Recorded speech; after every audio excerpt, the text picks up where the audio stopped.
Dans les colonnes de l'Express, ce mercredi 25 janvier, le manque d'attrait pour la fonction de ministre est soulevé. Nos confrères précisent que ce phénomène ne date pas d'Emmanuel Macron mais qu'il est de plus en plus notable. Le président de la République a beau aimer séduire son entourage, il n'empêche que cela devient visiblement difficile de choisir des membres pour son gouvernement. C'est en tout cas ce que laisse penser la récente déclaration de l'un de ses anciens conseillers.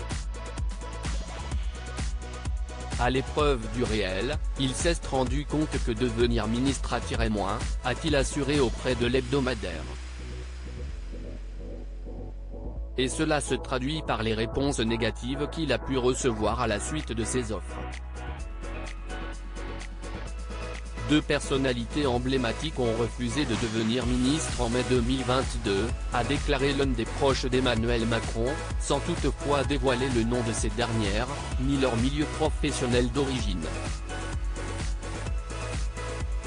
De quoi interroger l'Express, qui se demande si le manque de considération des présidents pour leur équipe ministérielle pourrait en être la cause.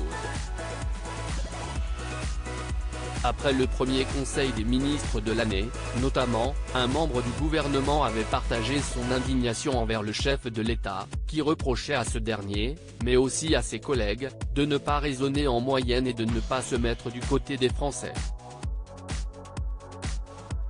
Supérieur à remaniement d'Emmanuel Macron, découvrez les ministres du gouvernement Borne-Train. Un président qui ne s'intéresse pas à ses ministres, lui, il est loin de tout ça.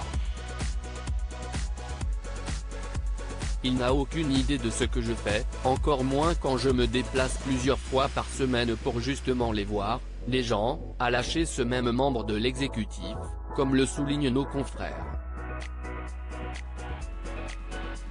Autre éventuelle raison pour laquelle le statut de ministre pourrait ne plus faire rêver les possibles candidats, l'obligation de partager sans tabou l'étendue de son patrimoine auprès de la haute autorité pour la transparence de la vie publique. Cela a notamment déplu à Éric Dupond-Moretti, qui ne serait bien passé en acceptant de devenir garde des Sceaux. Article écrit avec la collaboration de 6 médias Crédit Photo, Stéphane Le Mouton.